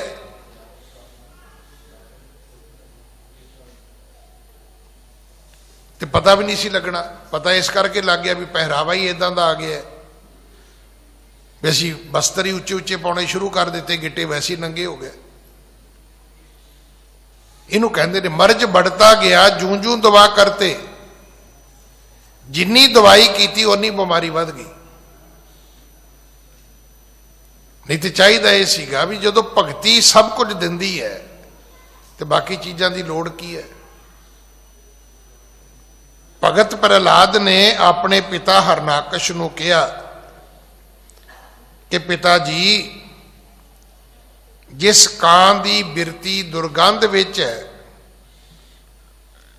ਉਹ ਕਦੇ ਮਾਨ ਸਰੋਵਰ ਦੀ ਗੱਲ ਨਹੀਂ ਮੰਨੇਗਾ। ਇਸੇ ਤਰ੍ਹਾਂ ਜਿਹੜਾ ਮੂਰਖ ਆਦਮੀ ਹੈ ਉਹ ਭਗਤੀ ਦੀ ਗੱਲ ਕਦੇ ਨਹੀਂ ਸੁਣੇਗਾ। ਹਾਂਜੀ। ਬੰਧਨ ਪਰੇ ਜਗਤ ਕੇ ਭਾਰੀ, ਛੂਟਣ ਏਕ ਉਪਾਏ ਵਿਚਾਰੀ। ਇਸ ਕਰਕੇ ਇਹ ਜਿਹੜੇ ਬੰਧਨਾਂ ਦੇ ਵਿੱਚ ਲੋਕ ਬੱਝੇ ਹੋਏ ਨੇ, ਜੇ ਦੁਨੀਆ ਦੇ ਬੰਧਨਾਂ ਦੀ ਗੱਲ ਕਰੀਏ ਬੜੇ ਬੜੇ ਭਾਰੀ ਬੰਧਨ ਨੇ, ਪਰ ਇਹਨਾਂ ਬੰਧਨਾਂ ਤੋਂ ਛੁੱਟਣ ਦਾ ਕੀ ਤਰੀਕਾ ਹੈ? ਸਿਰਫ ਭਗਤੀ, ਬਾਕੀ ਕੋਈ ਤਰੀਕਾ ਨਹੀਂ ਹੈ। ਵੇਖੋ ਹੈ ਤੇ ਬੜੀ ਗੱਲ ਸਮਝ ਵਾਲੀ ਹੈ। ਬਿਲਕੁਲ ਅਨਪੜ੍ਹ ਦੁਨੀਆ ਨੂੰ ਬ੍ਰਾਹਮਣ ਨੇ ਬੰਨ੍ਹ ਦਿੱਤਾ। ਘਰ ਵਿੱਚ ਬੱਚਾ ਹੋਇਆ, ਜਿਸ ਭੈਣ ਦੇ ਘਰ ਬੱਚੇ ਦਾ ਜਨਮ ਹੋਇਆ ਉਹਨੂੰ ਫੁੱਲ ਰੈਸਟ ਦੀ ਲੋੜ ਸੀ। ਉਹਨਾਂ ਨੇ ਕਿਹਾ ਜੀ ਇਹ ਸੂਤਕ ਪਾਤਕ ਹੈ। ਉਹ 1.25 ਮਹੀਨਾ ਸੂਤਕ ਪਾਤਕ ਉਹਦੇ ਘਰ ਵਾੜ ਦਿੱਤਾ ਉਹਨੇ, ਤਾਂ ਬੀਬੀ ਨੂੰ ਬੈੱਡ ਰੈਸਟ ਮਿਲ ਗਈ। ਹੁਣ ਗੱਲ ਤੇ ਅਸੀਂ ਠੀਕ ਕਰ ਰਹੇ ਹਾਂ ਵੀ ਕੋਈ ਸੂਤਕ ਪਾਤਕ ਨਹੀਂ ਹੁੰਦਾ, ਨਤੀਜਾ ਇਹ ਨਿਕਲਿਆ ਵੀ ਭੈਣ ਚੌਥੇ ਪੰਜਵੇਂ ਦਿਨ ਕੰਮ ਤੇ ਚਲੀ ਜਾਂਦੀ ਹੈ ਤੇ 40-45 ਸਾਲਾਂ ਬਾਅਦ ਫਿਰ ਉਹ ਕਹਿੰਦੀ ਵੀ ਮੇਰਾ ਸਰੀਰ ਤੇ ਕਿਸੇ ਕੰਮ ਦਾ ਹੀ ਨਹੀਂ ਰਿਹਾ, ਮੇਰੇ ਸਰੀਰ ਤੇ ਪੀੜਾਂ ਨੇ, ਮੇਰਾ ਤਾਂ ਸਰੀਰ ਹੀ ਮਿੱਟੀ ਹੋ ਗਿਆ। ਅਸਲ ਵਿੱਚ ਬੱਚੇ ਨੂੰ ਜਨਮ ਦੇਣਾ ਹੀ ਕੇਵਲ ਮਾਂ ਦਾ ਕਰਮ ਨਹੀਂ ਹੈ, ਉਹਦੇ ਨਾਲ ਕੁਝ ਧਰਮ ਹੋਰ ਵੀ ਨੇ। ਭੈਣੇ ਤੂੰ ਜਗ ਜਨਨੀ ਹੈ, ਤੈਨੂੰ ਆਪਣੇ ਆਪ ਤੇ ਪਤਾ ਹੀ ਨਹੀਂ ਲੱਗਾ। ਤੂੰ ਜਗਤ ਜਨਨੀ ਸੀ, ਤੂੰ ਜਗਤ ਨੂੰ ਜਨਮ ਦੇਣ ਵਾਲੀ ਸੀ।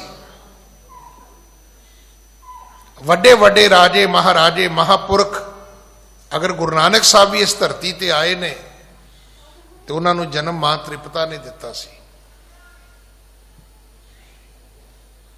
ਕੋਈ ਮਹਾਪੁਰਖ ਕਦੇ ਮੀਂਹ ਵਿੱਚ ਨਹੀਂ ਪੈਦਾ ਹੋਇਆ। हर महापुरख हजरत ईसा की भी गल करो, वो पिता का नाम नहीं लेंदे, पर मां मरियम का नाम तो भी लेंदे ने, मां का जिक्र तो भी करते हैं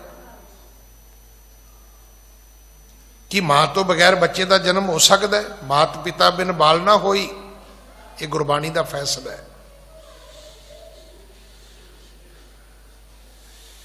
पर इहदे नाल एक मर्यादा सी। हुण हुंदा की सी, विआह वाले जदों मुंडे का विआह रख देना ते मुंडे नूं गाना बन देना। अज भी कहंदे ने, जदों कोई मेरे वर्गा कहे ना कि मैं तो नहीं उत्थे जाना, कहंदा क्यों, तू साहे बद्धा होया है। पंडित बड़ा सियाणा सी भी मुंडे दियां लावां होणियां ने ना होवे, उदों पहलां लत्त तड़ा के बैठा होवे। ते हुण विआह वाले दिन भी मोटरसाइकिल ते सवेरे अगला पहला गेड़ा कढ आउंदा है। गल माड़ी नहीं सी, गल चंगी सी। अनपढ़ दुनिया नूं बन के रखण दा तरीका सी ब्राह्मण कोल। आ वेखो जिहड़ी इत्थे गल आई है ना कि बंधन परे जगत के भारी, मुंडा साहे बन देना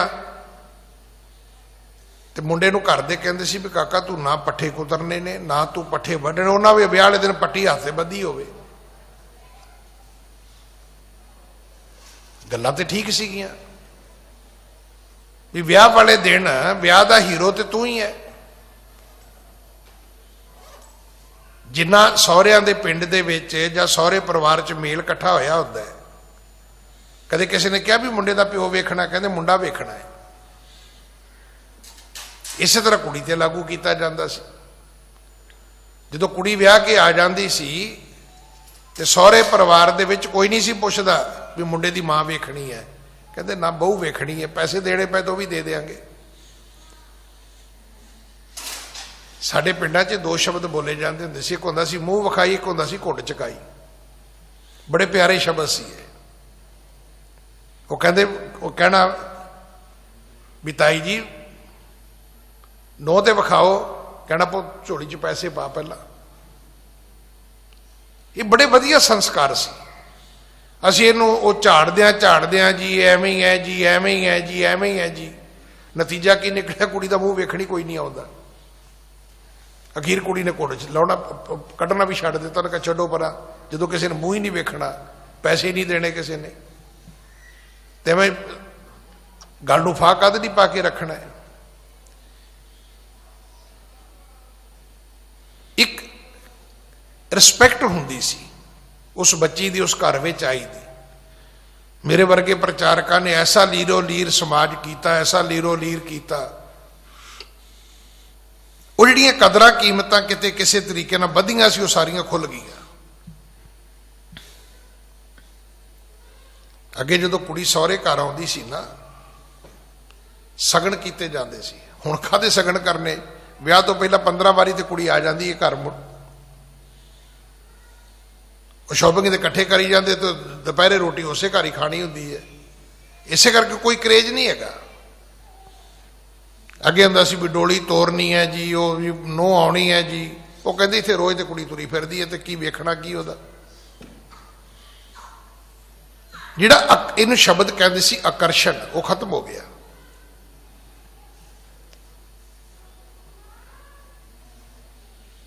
भगत प्रहलाद ने कहा पिता जी बंधन तो बड़े ने, पर छुट्टण का तरीका सिर्फ भगती है। दुनिया नूं बंधना विच बद्धा होया सी, अज भी दुनिया बद्धी हुई है। जिन्नी दुनिया वहमां भरमां ने बद्धी है। हुण तुसीं कह दिओ भी साल 'च 1 महीना विआह नहीं करना, कोई मन्नेगा तुहाडी गल? पर ब्राह्मण ने बधी हुई है कि पोच क्यों किसी को विआह करके विखावे, होलियां च करके विखावे, कोई नहीं करता। वो जिवें अंग्रेज़ां ने कहा ना भी सैटरडे संडे छुट्टी करनी है, करदा कोई? जो मैं पहली बारी बाहर गया तो मैनूं मेरे दोस्त ने दसिया, कहंदा भी जे पछाणना होवे ना देसी कौन है ते गोरा कौन है, वो कहता देसी वो कि जिहड़ा कहता जी ओवर टाइम दिओगे। ਤੇ ਕਹਿੰਦੇ ਗੋਰਾ ਕਹਿੰਦਾ ਵੀ ਓਵਰ ਟਾਈਮ ਨਹੀਂ ਜੇ ਲਾਉਣਾ, ਜੌਬ ਦੇਣੀ ਦਿਓ, ਨਹੀਂ ਦੇਣੀ ਤੇ ਨਾ ਦਿਓ, 8 ਘੰਟੇ ਕੰਮ ਕਰਨਾ, 10 ਨਹੀਂ ਕਰਨਾ। ਬੰਧਨ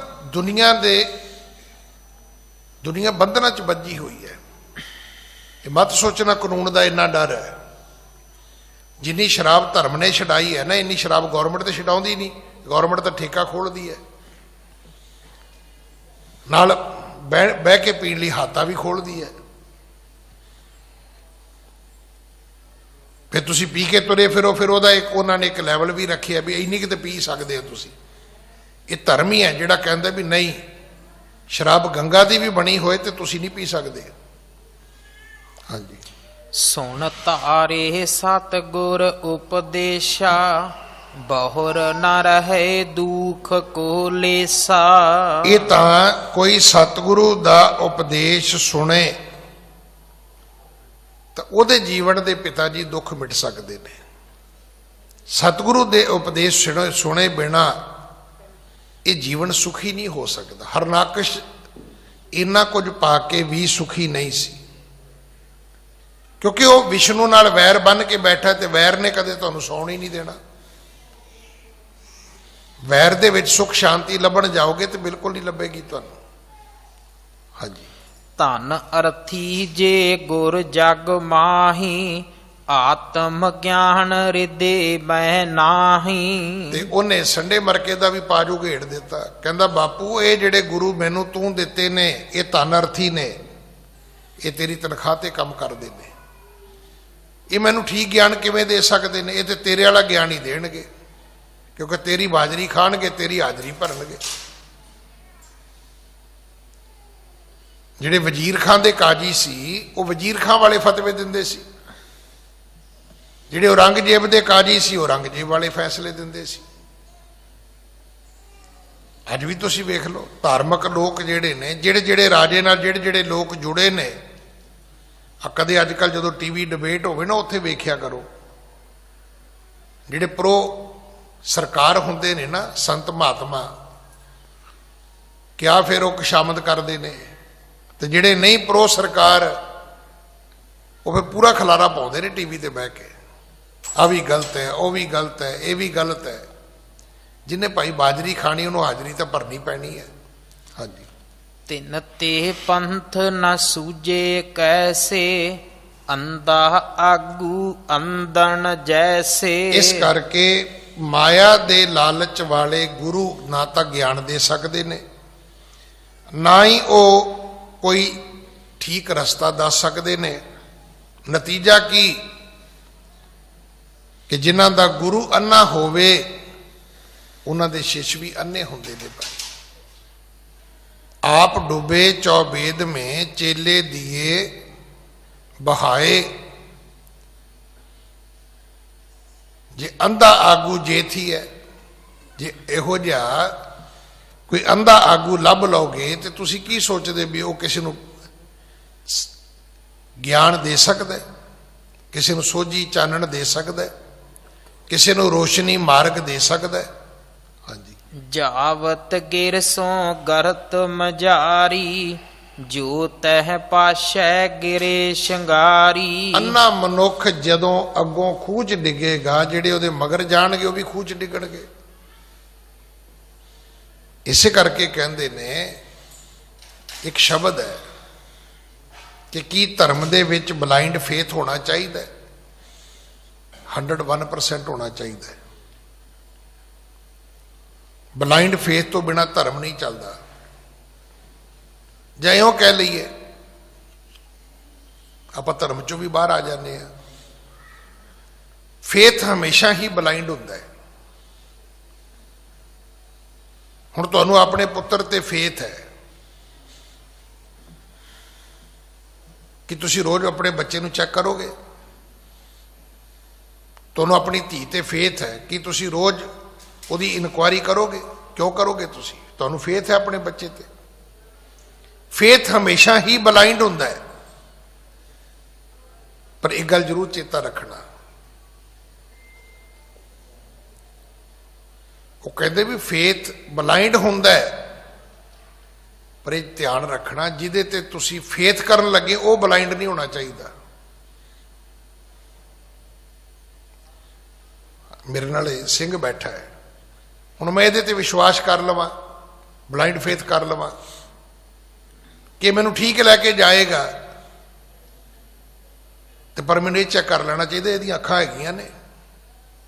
ਜਿਹਦੇ ਤੇ ਫੇਥ ਕਰਨਾ ਹੈ ਉਹ ਬਲਾਈਂਡ ਨਹੀਂ ਹੋਣਾ ਚਾਹੀਦਾ। ਅਗਰ ਉਹ ਅੰਨਾ ਹੋਇਆ ਤੇ ਤੁਹਾਨੂੰ ਖੂਹ 'ਚ ਲੈ ਡਿੱਗੇਗਾ, ਅਗਰ ਉਹ ਹੀ ਮੂਰਖ ਹੋਇਆ ਤੇ ਸਾਰੇ ਘਰ ਨੂੰ ਲੈ ਡਿੱਗੇਗਾ। ਫੇਥ ਕਰੋ, ਪਰ ਫੇਥ ਕਰਨ ਤੋਂ ਪਹਿਲਾਂ ਪਤਾ ਕਰ ਲਓ ਜਿਹਦੇ ਤੇ ਕਰਨ ਲੱਗੇ ਉਹ ਅੰਨਾ ਤੇ ਨਹੀਂ ਕਿਤੇ। ਵੈਸੇ ਫੇਥ ਬਲਾਈਂਡ ਹੀ ਹੁੰਦਾ ਹੈ। ਵਿਸ਼ਵਾਸ 101% ਨਹੀਂ ਕਰੋਗੇ ਤੇ ਗੱਲ ਬਣੇਗੀ ਨਹੀਂ। ਤੁਸੀਂ ਰੋਜ਼ ਅਗਲੇ ਨੂੰ ਕਹੀ ਜੋ ਨਹੀਂ ਜੀ ਮੈਂ ਤੇ ਤੇਰੇ ਤੇ ਯਕੀਨ ਹੀ ਨਹੀਂ ਹੈਗਾ, ਤੇ ਕਿੰਨੇ ਕਦਮ ਇਕੱਠੇ ਚੱਲੋਗੇ ਤੁਸੀਂ? ਇਕੱਠੇ ਚੱਲਣ ਵਾਸਤੇ ਯਕੀਨ ਕਰਨਾ ਪੈਣਾ ਹੈ, ਪਰ ਜਿਹਦੇ ਤੇ ਯਕੀਨ ਕਰਨਾ ਹੈ ਇਹ ਪਤਾ ਕਰ ਲਿਓ ਵੀ ਉਹ ਬਲਾਈਂਡ ਨਹੀਂ ਹੋਣਾ ਚਾਹੀਦਾ। ਜੇ ਉਹ ਵੀ ਅੰਨਾ ਹੋਇਆ ਤੇ ਆਪ ਵੀ ਡੁੱਬੇਗਾ, ਤੁਹਾਨੂੰ ਵੀ ਡੁੱਬੇਗਾ। ਇਹ ਗੱਲ ਭਗਤ ਪ੍ਰਹਿਲਾਦ ਨੇ ਆਪਣੇ ਪਿਤਾ ਹਰਨਾਕਸ਼ ਨੂੰ ਕਹੀ ਹੈ ਕਿ ਤਿੰਨ ਤੇ ਪੰਥ ਨਾ ਸੂਝੇ ਕੈਸੇ, ਅੰਧਾ ਆਗੂ ਅੰਧਨ ਜੈਸੇ, ਜਾਵਤ ਗਿਰਸੋ ਗਰਤ ਮਿਝਾਰੀ, ਜੋ ਤੈ ਪਾਛੈ ਗਿਰੇ ਸੰਘਾਰੀ। ਬਾਪੂ, ਅੰਧੇ ਬੰਦੇ ਦੇ ਮਗਰ ਜਾਓਗੇ, ਜਦੋਂ ਉਹ ਖੂਹ 'ਚ ਡਿੱਗੇਗਾ ਤੇ ਤੁਹਾਨੂੰ ਵੀ ਉਸੇ ਖੂਹ 'ਚ ਹੀ ਡਿੱਗੇਗਾ, ਤੁਹਾਨੂੰ ਵੀ ਡਿੱਗਣਾ ਪਵੇਗਾ। ਹਾਂਜੀ। ਹੇ ਪਿਤ ਕਿਉ ਨਾ ਭਜੈ ਪ੍ਰਭ ਚਰਨਾ, ਹਵੈ ਹੈ ਜਨਮ ਮਰਨ ਕੋ ਹਰਨਾ। ਇਸ ਕਰਕੇ ਪਿਤਾ ਜੀ ਰੱਬ ਦੀ ਭਗਤੀ ਕਰੋ, ਜੰਮਣ ਤੇ ਮਰਨ ਮੁੱਕ ਜਾਏਗਾ। ਹਾਂਜੀ। ਘਰ ਸਤ ਸੰਗ ਸਰਸ ਸੁਰ ਤੈਨੂੰ, ਸਿਰ ਪਰ ਧਰ ਸੰਤਨ ਪਦ ਰੇਨੂ। ਇਸ ਕਰਕੇ ਸਤ ਸੰਗਤ ਕਰੋ। ਸਤ ਸੰਗਤ ਕਾਮ ਧੇਨ ਗਊ ਵਰਗੀ ਹੈ। ਚੰਗੇ ਬੰਦਿਆਂ ਦੀ ਸੁਸਾਇਟੀ ਕਰੋ, ਚੰਗੇ ਬੰਦਿਆਂ ਦੀ ਸੰਗਤ ਕਰੋ, ਚੰਗੇ ਬੰਦਿਆਂ ਦੀ ਸ਼ੋਭਤ ਕਰੋ, ਤੁਹਾਨੂੰ ਕੋਈ ਘਾਟਾ ਨਹੀਂ ਹੋਏਗਾ। ਸਤੀ ਪਹਿਰੀ ਸਤ ਭਲਾ, ਬਈਏ ਪੜਿਆ ਪਾਸ।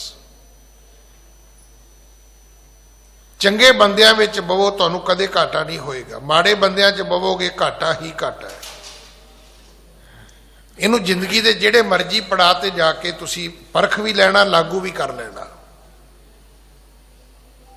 ਚੰਗੀ ਥਾਂ ਤੇ ਬੈਠੋਗੇ, ਚੰਗੇ ਬੰਦੇ ਮਿਲਣਗੇ, ਚੰਗੀਆਂ ਸਲਾਹਾਂ ਮਿਲਣਗੀਆਂ, ਚੰਗਾ ਸਾਥ ਮਿਲੇਗਾ ਤੁਹਾਨੂੰ। ਮਾੜੇ ਬੰਦਿਆਂ ਕੋਲ ਜਾਓਗੇ, ਮਾੜੀਆਂ ਗੱਲਾਂ ਸੁਣਨ ਨੂੰ ਮਿਲਣਗੀਆਂ, ਮਾੜੇ ਬੰਦਿਆਂ ਨਾਲ ਵਾਹ ਪਵੇਗਾ ਤੁਹਾਨੂੰ। ਤੇ ਫਿਰ ਇਹ ਵੀ ਜ਼ਰੂਰ ਚੇਤਾ ਰੱਖਣਾ, ਕਹਿੰਦੇ ਜਦੋਂ ਛੋਲੇ ਪਿਸਦੇ ਨੇ ਨਾ, ਕੁਣ ਨਾਲ ਹੀ ਪਿਸਦਾ ਹੈ। ਕਦੇ ਕਣਕ ਪੀਸਦੀ ਵੇਖੀ ਤੁਸੀਂ? ਜਿਹੜੀ ਉਹਦੇ 'ਚ ਸੁਸਰੀ ਹੁੰਦੀ ਉਹ ਨਾਲ ਹੀ ਪੀਸੀ ਜਾਂਦੀ ਹੈ। ਉਹ ਆਟਾ ਫਿਰ ਨਾ ਨੌਨ ਵੈਜ ਵਰਗਾ ਹੀ ਹੋ ਜਾਂਦਾ ਹੈ। ਕਦੇ ਚੱਕੀ 'ਚ ਜਦੋਂ ਦਾਣੇ ਪਾਓਗੇ, ਜੇ ਸੁਸਰੀ ਵਿੱਚ ਹੋਈ ਤਾਂ ਨਾਲ ਹੀ ਪਿਸੇਗੀ। ਛੋਲਿਆਂ ਨੂੰ ਜਿਹੜਾ ਕੀੜਾ ਲੱਗਦਾ ਉਹਨੂੰ ਘੁਣ ਕਹਿੰਦੇ ਨੇ। ਜਦੋਂ ਛੋਲੇ ਪੀਸੋਗੇ, ਵੇਸਣ ਬਣਾਓਗੇ ਤੇ ਘੁਣ ਨਾਲ ਹੀ ਪਿਸੇਗਾ ਉਹਦੇ। ਆਖਿਆ ਪਿਤਾ ਜੀ ਸੰਗਤ ਵਿੱਚ ਜਾਣਾ ਚਾਹੀਦਾ। ਸੰਗਤ ਕਾਮ ਧੇਨ ਗਊ ਵਰਗੀ ਹੈ। ਸਿਰ ਪਰ ਧਰ ਸੰਤਨ ਪਦ ਰੇਨੂ, ਸੰਤਾਂ ਦੇ ਚਰਨਾਂ ਤੇ ਸਿਰ ਰੱਖਣਾ ਚਾਹੀਦਾ, ਉਹਨਾਂ ਦੇ ਚਰਨਾਂ ਦੀ ਧੂੜੀ ਲੈਣੀ ਚਾਹੀਦੀ ਹੈ। ਹਾਂਜੀ। ਧਰ ਜੈ ਹੈ ਭਵ ਸਾਗਰ ਪੂਰੀ, ਪਾਏ ਪਰਮ ਗਤ ਸਭ ਬਿਦਰੂਰੀ। ਇਹਦੇ ਨਾਲ ਭਵ ਸਾਗਰ ਵੀ ਤਰ ਜਾਇਆ ਜਾਏਗਾ ਤੇ ਪਰਮ ਗਤੀ ਵੀ ਪ੍ਰਾਪਤ ਹੋਏਗੀ। ਅੱਜ ਸਮਾਂ ਸਮਾਪਤ ਹੈ। ਸਤਿਗੁਰੂ ਕਿਰਪਾ ਕਰਨ। ਅਗਲੀ ਕਥਾ ਆਪਾਂ ਕੱਲ ਗੁਰੂ ਕੀ ਗੋਦ ਵਿੱਚ ਬੈਠ ਕੇ ਸੁਣੀਏ। ਭੁੱਲਾਂ ਬਖਸ਼ੋ ਜੀ। ਫਤਿਹ ਬੁਲਾਓ। ਵਾਹਿਗੁਰੂ ਜੀ ਕਾ ਖਾਲਸਾ, ਵਾਹਿਗੁਰੂ ਜੀ ਕੀ ਫਤਿਹ।